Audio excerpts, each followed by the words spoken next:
प्रेरणास्पद कथा YouTube channel पर मैं धनंजय जैन आप सभी का हार्दिक अभिवादन करता हूँ। छोटी सी कहानी डीजे की जुबानी। दोस्तों, सच्चे मन से माता पिता के तरह ही हमने सास ससुर की भी सेवा करना सीख लिया तो ऐसी बहुएं अपने ससुराल को स्वर्ग बनाने में कामयाब हो जाती है। एक प्रिंसिपल थी, रिटायर्ड हो चुकी थी, इकलौता बेटा, शादी हो गई उसकी, पर जो बहू आई, हालांकि बहू के पिहर में किसी बात की कमतरता नहीं थी।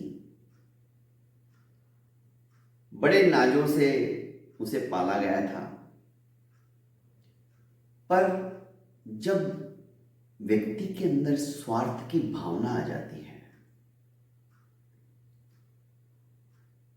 तो सेवा भावना से वो हट जाता है। यही कारण था कि यह जो बहू है अपनी प्रिंसिपल सास की कभी जिंदगी में उसने सेवा नहीं की, उल्टा उससे काम करवाती थी। एक दिन एक टाई लगा के उसके साथ में दो और कर्मचारी, महिला कर्मचारी,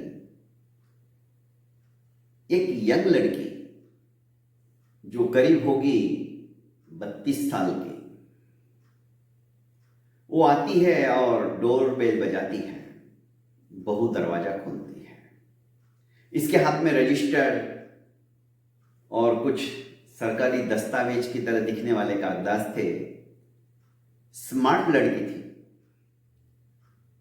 बहू ने जब दरवाजा खोला तो इस लड़की ने कहा, आपका शुभ नाम क्या है? तो बोली, शुभांगी। शुभांगी जी, आपको विवाह हुए कितने साल हुए? दूसरा प्रश्न, कि अभी 3 साल हो गए। क्या आपके घर में सास ससुर है? हाँ, है। चौथा सवाल, क्या आप उनकी सेवा करती हो? अब शुभांगी बोली कि आप सब ये मुझे क्यों पूछ रही हो? तब इस यंग लड़की ने कहा, हम गवर्नमेंट के एम्प्लॉय हैं और हम लोग एक सर्वे कर रहे हैं। जो बहुएं अपने सास ससुर की सेवा करेगी और करती है, ऐसी बहुओं के अकाउंट में डायरेक्ट 20,000 रुपया प्रति महीना डाल दिया जाएगा। क्या बात कर रही हो तुम? शुभांगी ने तुरंत विस्फारित नेत्रों से उस लड़की को देखते हुए कहा, हाँ, मैं सही कह रही हूं। क्योंकि प्रत्येक योजना के अंदर हमारे जो भारत के पीएम साहब है वो हर एक को जोड़ना चाहते हैं और अच्छे लोगों को जोड़ना चाहते हैं, इसलिए हमारा यह सारा सर्वे है। अरे तो आप मेरा नाम पहले लिख लीजिए। उसने अपना पूरा नाम लिखा दिया। सासू मां पीछे से सब कुछ सुन रही थी, देख रही थी और मनी मन हंस रही थी। आपकी सासू मां की उम्र क्या होगी? उसने कहा, यही कहीं 62। अच्छा, आप उनकी सेवा करती हो? हाँ हाँ, मैं तो दिन रात उनकी सेवा करती हूं। मेरे तो भाग्य खुल गए जो ऐसे घर में आई हूं और सासू मां भी मुझे अपने बेटी की तरह ही समझती है। ये बखान करने लगी क्योंकि उसे सिर्फ वो 20,000 रुपए दिख रहे थे। हर महीने आने वाले उसके अकाउंट में 20,000 के अलावा उसे कुछ नहीं दिखाई दे रहा था। इसलिए बातों के पुलंदे बांधे जा रही थी। अपने साथ में 2 महिला कर्मचारी थी। इस लड़की ने उसे कहा कि इनका नाम लिख लीजिए, इनके सासू मां का भी नाम लिख लीजिए। सासू मां का नाम आपने क्या बताया? जी, सरला। लिख लीजिए। वो क्या करती थी? गवर्नमेंट जॉब में थी पहले। हाँ, वो प्रिंसिपल थी। अच्छा, बहुत अच्छा। एड्रेस वगैरह सब पूरा डिटेल लिखने के बाद उसने कहा कि देखो शुभांगी जी, हमने सब कुछ आपका डिटेल लिख लिया है, अब गवर्नमेंट के पास ही जाएगा, वो बीच में कभी भी आ सकते हैं। और इस प्रक्रिया को, क्योंकि गवर्नमेंट का काम है, सर्वे बहुत लंबा होने वाला है, यही सवाल सारे आपके सासू माँ को भी कोई भी आके पूछ सकता है या फोन भी करके पूछ सकते हैं। आप उनका नंबर भी हमें नोट डाउन करवा दीजिए। उन्हें पूछने की क्या जरूरत है, मैं तो बता ही रही हूं ना, वो कभी फोन उठाती है नहीं उठाती है, उम्र हो चुकी है, कोई बात नहीं, आप नंबर तो लिखा दीजिए, ये फॉर्मेलिटीज है हमारी सारी, वो नंबर लिखा देती है।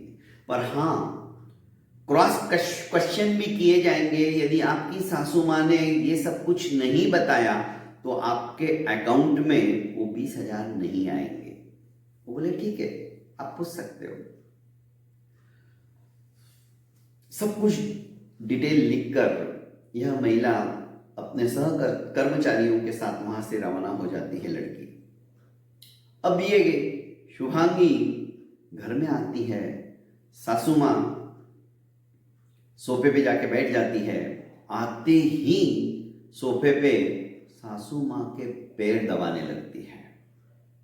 सासू माँ कहती है पर्दा हटाकर, क्योंकि सोफे के पीछे ही पर्दा था, सासू माँ आप क्या देख रही हो? मैं देख रही हूं आज सूरज कहीं विपरीत दिशा से तो नहीं उग गया, आज तक तूने मेरे पैर नहीं छुए, तू आज पैर दबा रही है।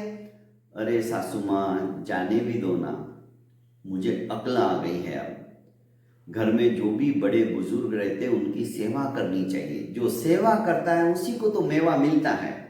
और आपने तो अपनी तमाम उम्र में बहुत तकलीफें सहन की है, आपकी भी इच्छा होती ना बहू जब घर में आएगी तो मेरी सेवा करेगी, मुझे किसी काम को हाथ नहीं लगाने देगी। बस सासू माँ आप तो मेरी माँ जैसी हो, आज से आप कोई काम नहीं करोगी, सब काम मैं ही करूंगी। और अच्छे से पैर दबाने लगी।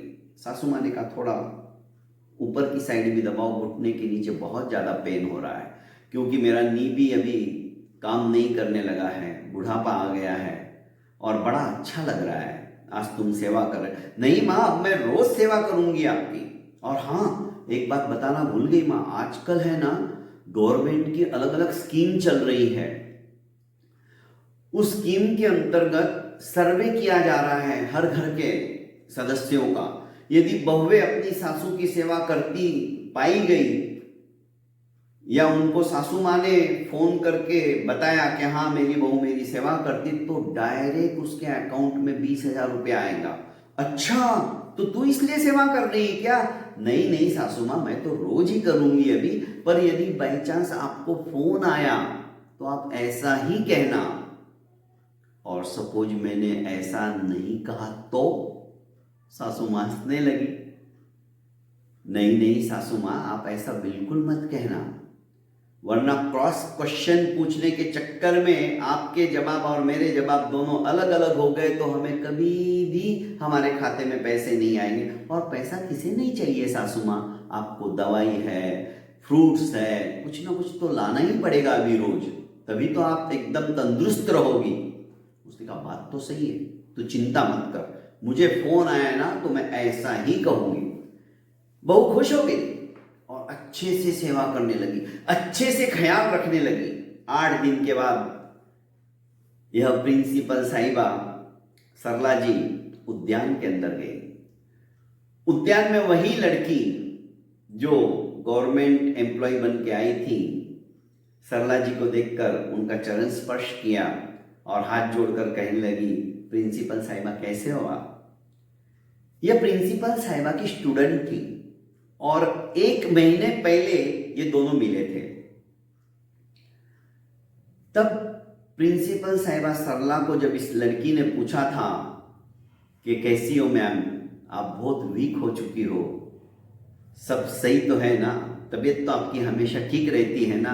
तब प्रिंसिपल साहिबा ने अपना दुखड़ा इस लड़की को कहा था कि क्या करूं, बहुत अरमान थे, बहुत सपने थे, कि एक इकलौता लड़का है, बेटी की शादी होने के बाद में मैं थोड़ा फ्री हो जाऊंगी, बहू मेरा ख्याल रखेगी, घर का सारा कारोबार वो संभाल लेगी जैसे लड़के ने उसके पिताजी का संभाल लिया है।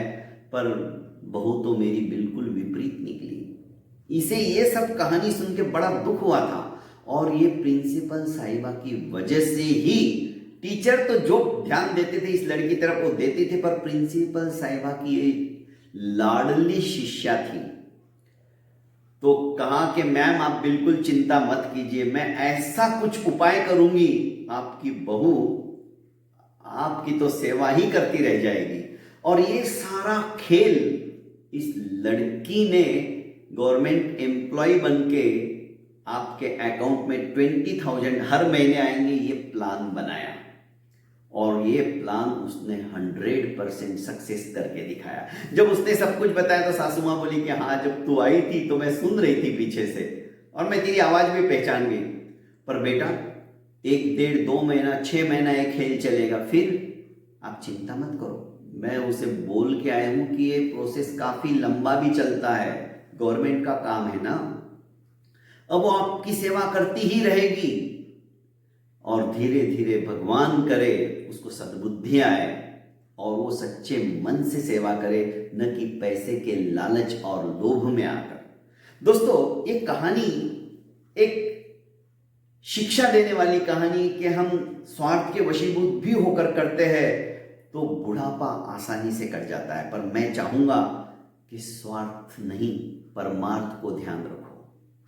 परमार्थ को ध्यान रखते हुए यदि हमने अपने घर के वरिष्ठों की बुजुर्गों की सेवा करना शुरू कर दिया ना दोस्तों, तो साक्षात लक्ष्मी, अरे गवर्नमेंट तो सिर्फ 20,000 देगा 50,000 देगा, पर वो स्थायी नहीं है, दूसरी गवर्नमेंट आ गई सब कुछ वापस बंद। दोस्तों हमेशा सुखी रहना है, हमेशा घर के अंदर लक्ष्मी की बरसात करवानी है तो हमेशा अपने घर के समस्त जो भी वयस्क है बुजुर्ग है उनकी निस्वार्थ भावना से सेवा करो। साक्षात लक्ष्मी आपके घर में पैर पसार कर बैठेगी और किसी भी प्रकार का अभाव अभियोग आपके घर में नहीं आएगा। बहुत बहुत धन्यवाद दोस्तों। मेरे इस YouTube चैनल को आपने अभी तक लाइक एवं सब्सक्राइब नहीं किया तो कर लीजिए और ज़्यादा से ज़्यादा अपनों को शेयर कीजिए। प्रणाम।